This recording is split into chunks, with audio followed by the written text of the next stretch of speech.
Okay, hey, what's going on, you guys? Welcome back to episode 130 of the Fortnite Mythbusters. In today's episode, we have a whole ton of insane myths, as well as one myth specifically where Wolverine basically fights a Gorger. So just like always, if you do have a myth you would like me to test in the next or future episodes of the Fortnite Mythbusters, make sure to go down in the comments and drop a comment of that myth for a pretty good chance to be featured. Also, we are on the road to 1.1 million subscribers, so if you have not already, make sure to subscribe and turn on those post notifications. Only 30% of you guys are actually subscribed. As well, if you do end up enjoying today's video, make sure to leave a like. Let's see if we could smash 23,458 likes on today's episode. That would be insane. But without further ado, let's get right on in to today's episode. Kicking things off, jumping straight into the first myth. The first myth is, will a gas can explosion harvest a fishing spot similar to, you know, how grenades as well as rocket explosions and stuff? So I actually thought this was a very good myth. To start it off, I basically got, you know, some gas cans. I got multiple just in case, you know, it actually did end up working. I then placed a gas can,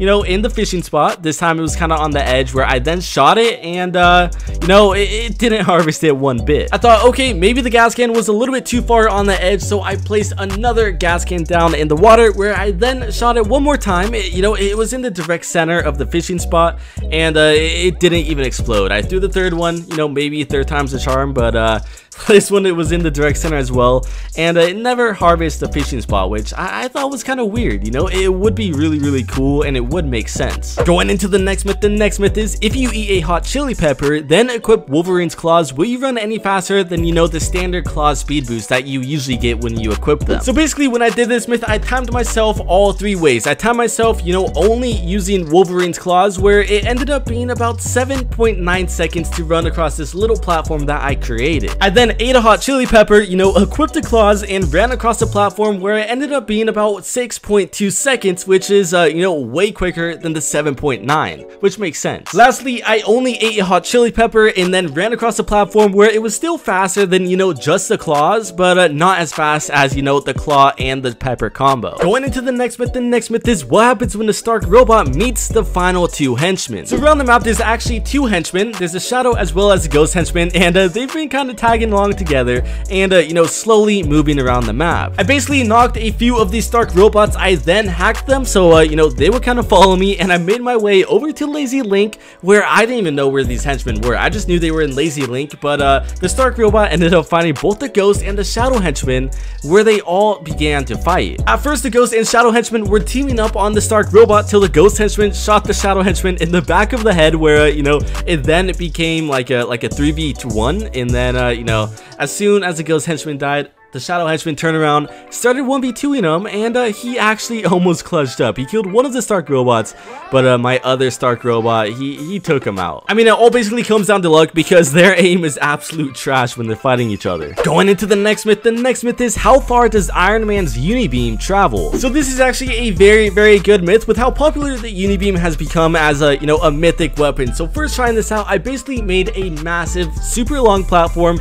at about 39 floors long. I've tested this out, so you know, 39 is the magic number for how far the Unibeam could actually travel. I set up walls with all three types of materials: wood, brick, as well as metal, and I stood on the 39th floor, and you know, the Unibeam was still able to actually destroy those walls.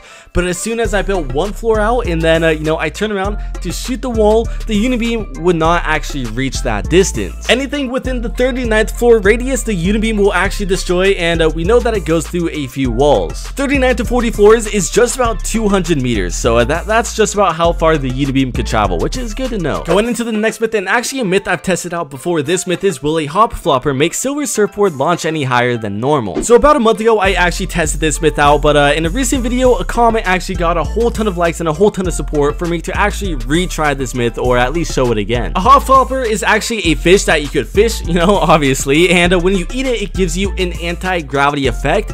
Basically, you know, if you guys remember, you know, the anti-gravity crystals that were back in like season 5 or 6 or whatever, it gives you that same effect. Silvers Surfboard launches you up pretty high, but not too high where you know, you go across the entire map. Just you know, a good distance to get out of fights and stuff. I put both of the perspectives side by side. One where I eat the hop flopper, which is on the right, as well as not eating it on the left. I jump at the exact same time, but the hop flopper, you know, I don't go much higher than normal, but it does take a little bit longer for me me to float down to actually, you know, reach and touch the ground. In fights, this could be both good and bad, so it's definitely good to take note of. Going into the next myth is what happens when you summon Thor's hammer while you're inside of a vault. Will it break the roof? What exactly happens? So we know that Thor's hammer, basically whenever you summon it, it will destroy a whole ton of floors. You might want to check out my last video to see, you know, how many floors that actually goes through. After getting Thor's hammer and then, you know, killing Iron Man to actually get the vault keycard to his vault, I then made my way over where I summoned, you know, Thor's hammer on the top of the vault before I opened it,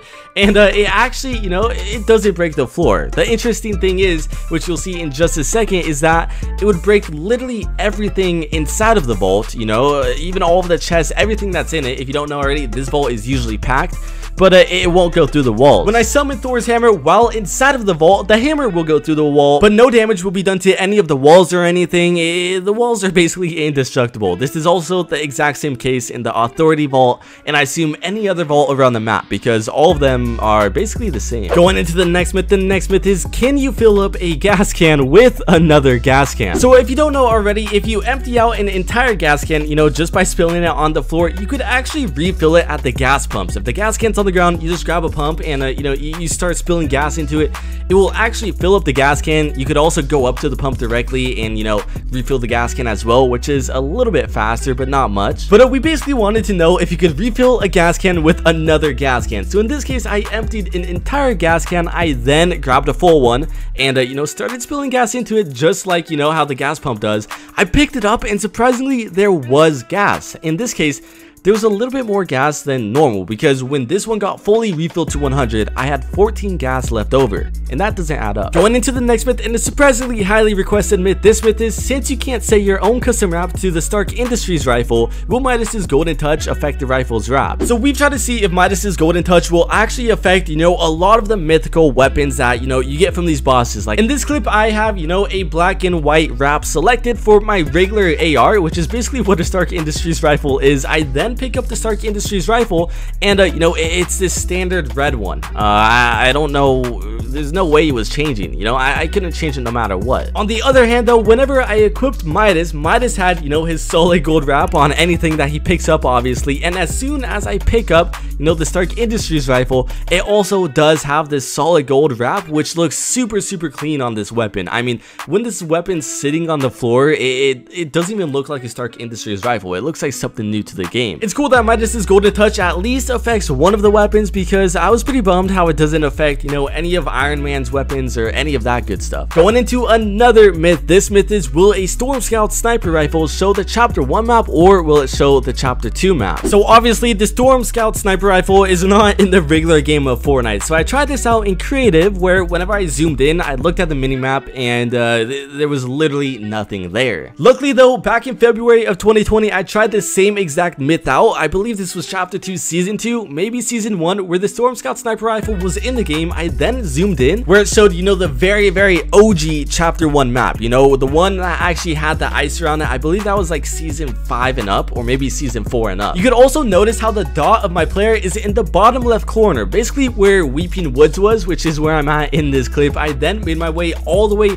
across the map. Keep in mind where I'm at right now. This is me in Weeping Woods.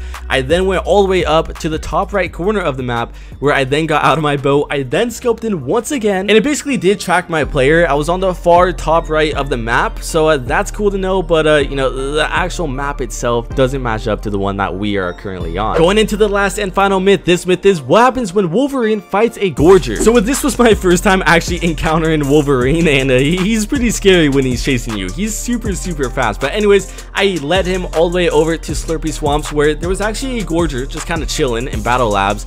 And you know, after the Gorger basically killed me in one hit, Wolverine actually did begin to fight him, and you know, it was a pretty good fight. It lasted for about 2 to 3 minutes. Wolverine could basically only damage the Gorger when you know, the bottom hitboxes are actually on. You can tell by the orange lights, but you know, eventually he ended up killing him. The Gorger had no chance. He did no damage to Wolverine, and immediately after, Wolverine started targeting me. Anyways, that's gonna be it for today's episode. I hope you have enjoyed. If you have, make sure to leave a like and also subscribe to the channel. If you are new, turn on those post notifications to never miss another Fortnite Mythbusters episode, and I'll see you guys next time.